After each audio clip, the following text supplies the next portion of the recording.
Անկեղծ ասած Ռոբերտ Քոչարյանի վրա մի քիչ կասկածում եմ էլի։ Եթե ինքը ընդդիմադիր թևի ներկայացուցիչ լիներ, այս 7 տարվա մեջ մի օր կպայքարեր էլի Նիկոլ Փաշինյանի դեմ, բայց ես նման միտում չեմ նկատում, որոշակի կասկածանքներ ունեմ, էլի դա իմ սեփական կարծիքն է։ Այսքան ժամանակ ընկած են մեզի ընտրեք, մի հատ օգուտ տվել են, պետությունը չէր բարձրացնում, թող խոսքի կարիքավորների նպաստներ բաժանեին ամսական, ամեն ամիս խոսքի 20,000 ամբողջ Հայաստանը, որ շրջես երևի մի 100,000 հոգի մարդ կարող ալնի, կարող չլինի, որ նպաստի կարիք ունի։ Հիմա հնարավոր է, որ իրենց հաջողությունները բիզնեսի մեջ պայմանավորված են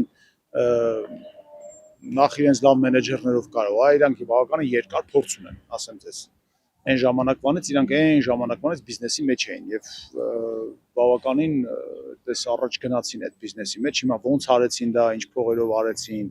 պետական լծակները ոնց օգտագործեցին բան, բայց ես չեմ զարմանում, որ Ոչ չեմ համարում։ Ընդդիմության առաջնորդ Ռոբերտ Քոչարյանին չեմ համարում, անկեղծ ասած։ Առաջինը Ռոբերտ Քոչարյանը իմ զիմլակն է։ Ես Բաքվի հայ եմ։ Երկրորդը ուզում եմ, որ Ռոբերտ Քոչարյանը մաքուր աշխատի Հայաստանի համար։ Եթե ընտրվի այս տարի։ Թողնի ինքը իմ զիմլակն է, ես պիտի որ իրան հասկանամ։ Բայց իրանց ունեցած հաջողություններում պետք որ ազգի համար ոչ մի բան չեն անում։ Իրանք դա impeachment են էլի։ Մեկը լինի իրանց impeachment անում։